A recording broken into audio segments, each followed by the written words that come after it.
I worked at a detention center in Pecos, TX, and was hired back in 2010 shortly after a riot took place and the inmates burned half of the facility to the ground. I heard a lot of stories from officers who had been there for several years, in respect to seeing inmates on the ground after lockdown that suddenly disappeared after being reported on radio 2 videos of an inmate who was supposedly possessed for 3 days who didn't remember anything after he came to. Shortly after I was hired, contractors were brought in to build new housing units to replace the ones that were destroyed. Our captain would take us on a ghost tour of sorts to investigate/tour the damaged buildings. I worked the night shift, 6 p.m. to 6 a.m., in the Special Housing Unit, or SHU for short. We heard everything from banging on the walls to someone running across the roof in the wee hours of the morning. Of course, we called them in and spoke with the captain on shift and asked him if we had contractors on top of the building. His answer was always no. Even after we pressed him, he would remain steadfast in his answer. One particular evening, I was working in another unit and asked an older inmate if he had seen anything unusual in his time there. He said that he had seen shadow figures walking from one tank cell to another, often passing through the walls with ease. This was a story that I heard most often from inmates. I told him a story that I made up to see if I could get the story to make its rounds and see if it could get back to me from another unit. Not long after that, I was putting in some overtime, escorting the contractors that were putting up the new units. This is the job you wanted. You weren't locked inside with inmates, and you didn't have to assist in head counts or anything like that.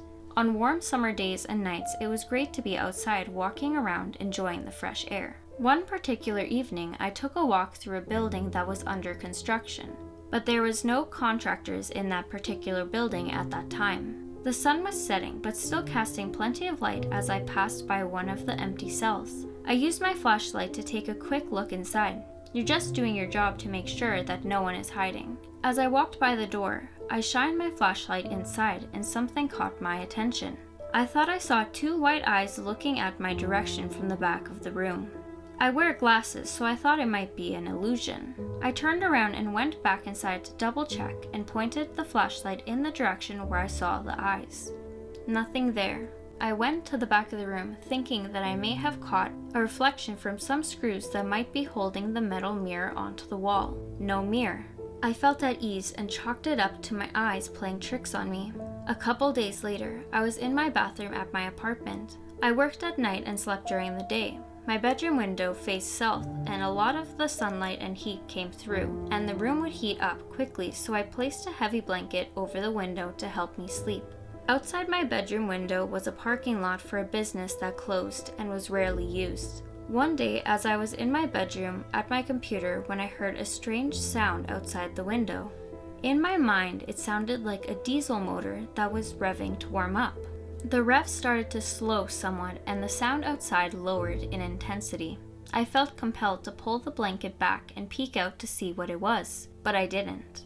To me, it sounded like a small car, and for some reason I was thinking of something along the lines of a Volkswagen Rabbit. When the revs were at their lowest, I swore I heard the vehicle pull away and leave.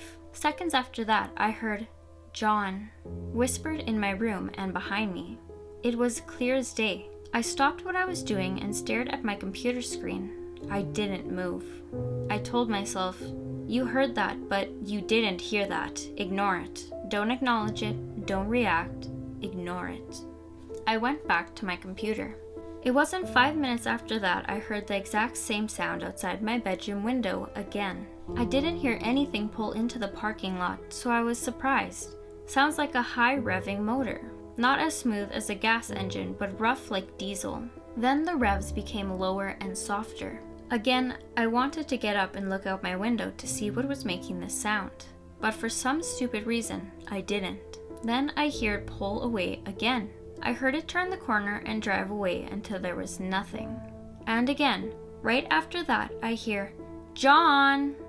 Only this time, it's louder, behind me, and to my left. My mind raced, and I started to freak when I suddenly remembered the inmate I lied to about my made-up story. I stood up and walked around my apartment telling it to leave, that it wasn't welcomed or invited. It was not allowed to go to my family or friends. It was to go back from whence it came. I proclaimed the name of Jesus Christ, that he was my savior and accepted me despite my sins and faults. Then I got to what I thought was the meat of the problem. I told the entity that I know I disrespected that inmate by telling him some made-up story. I apologized and said it wouldn't happen again. I acknowledged that while I am not the inmate's friend, I am not their buddy, I am not their pal, I did recognize that they needed to be treated with a certain amount of respect. And with that, I felt a warmth flood my body, and what tension and fear I felt disappeared. I'm not here to push religion down your throats. I felt that my proclamation of Jesus was both necessary and sincere. Believe what you will, but I can no more deny my belief that I can preach to you.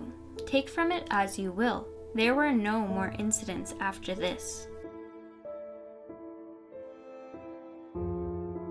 When I was little, I used to help my grandma hang up clothes in the back of her house. She has a big backyard with gates surrounding it. It was in the evening when this happened. I went to the back to help her take down the clothes, and in the corner of the gate there was a tree, and I seen a black figure sticking its head out watching us. And I asked my grandma who that was, and she said, "Don't get scared because it's gonna get closer. Just hurry up and take the clothes down." And I kept asking why. And I was getting scared, and she kept saying it feeds off of fear, so don't look at it. So we rushed inside her house with the clothes, and I went straight to my room, scared. But anyways, I don't remember what happened, but my sister is the one that told me. When I was in my room, they heard me scream so loud, and they came rushing in, and all they said was that I seen someone's head sticking in the window, and I was crying and screaming. After that, my grandma taped up all the windows so that it wouldn't happen again. I was with my cousin, we'll call him T, and we were sharing stories of our paranormal experiences one night.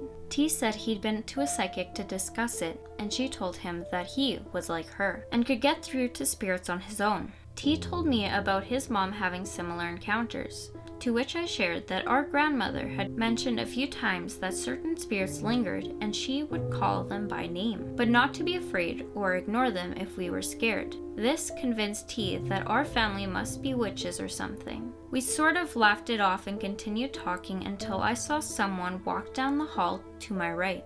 I should note that we were alone in the house at this time, and every room was dark apart from the lampshade where we sat. I thought the dim light was playing tricks on me, and jokingly said we had a visitor, and suggested we try communicate to see if there were ghosts around us. We greeted the spirit and told whatever was there to make itself known, but before we could get a response, T's mom and sister came in. We shrugged it off, and I didn't think about it for a few hours till later when we were all settling into bed. T's sister came to me and said she saw a man walking down the same hallway in the dark. Everyone was in a different part of the house or in bed. So I laughed and told her that T and I thought someone might be trying to talk with us. I told her that if she feels it's negative to stay away from it. And a bit later she came back and said it definitely was, and she was afraid before running off to bed. Thinking there was a logical explanation, I was able to drift off a bit before a weird sensation jolted me awake. It felt like an ice-cold breeze rushed over me all at once, and I couldn't seem to get back to sleep. I realized I was sleeping in my clothes from that day, because I forgot my duffel bag in the garage, so I figured I'd go and grab it using my phone light. I then walked downstairs through the basement and into the garage. But when I opened the door, I had this overwhelming sense of dread hit me. It felt like I wasn't alone, in the worst way. I could feel something staring at me from the corner of this space, but couldn't bring myself to look. I darted from my bag and out of the garage, and before I could get to the door, it slammed behind me. I ran as fast as I could up the stairs and jumped back into bed. I'm not even sure how much sleep I got that night after I laid there staring into the darkness for what felt like forever. It's been a few weeks now, and I'm still kinda weirded out by the whole thing. I firmly believe whatever was there wasn't anything good.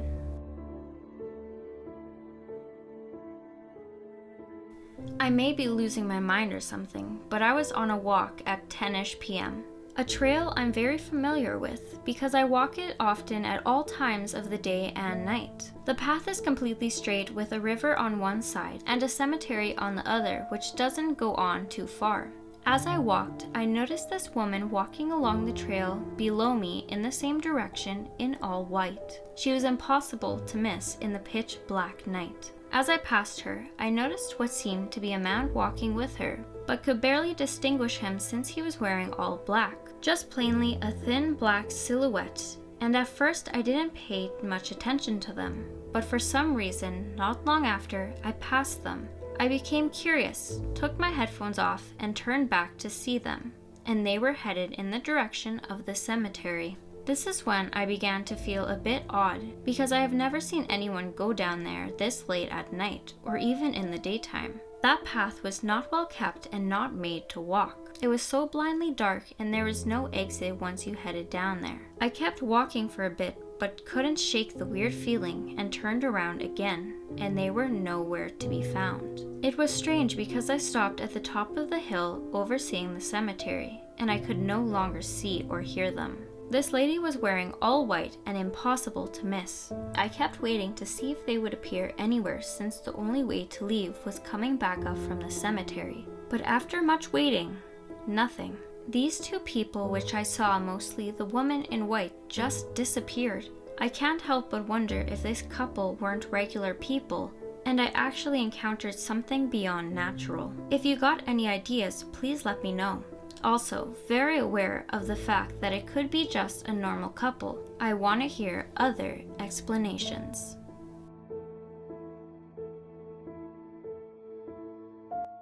Hello, and thank you so much if you made it to the end of the video.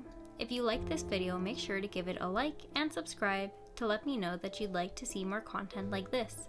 If you have any stories you'd like to share that could be in a future video, make sure to head over to Reddit, or you can send it through email. My Reddit and email will be shown on the screen. Thank you so much for watching, and have a good morning, evening, or night. Bye guys!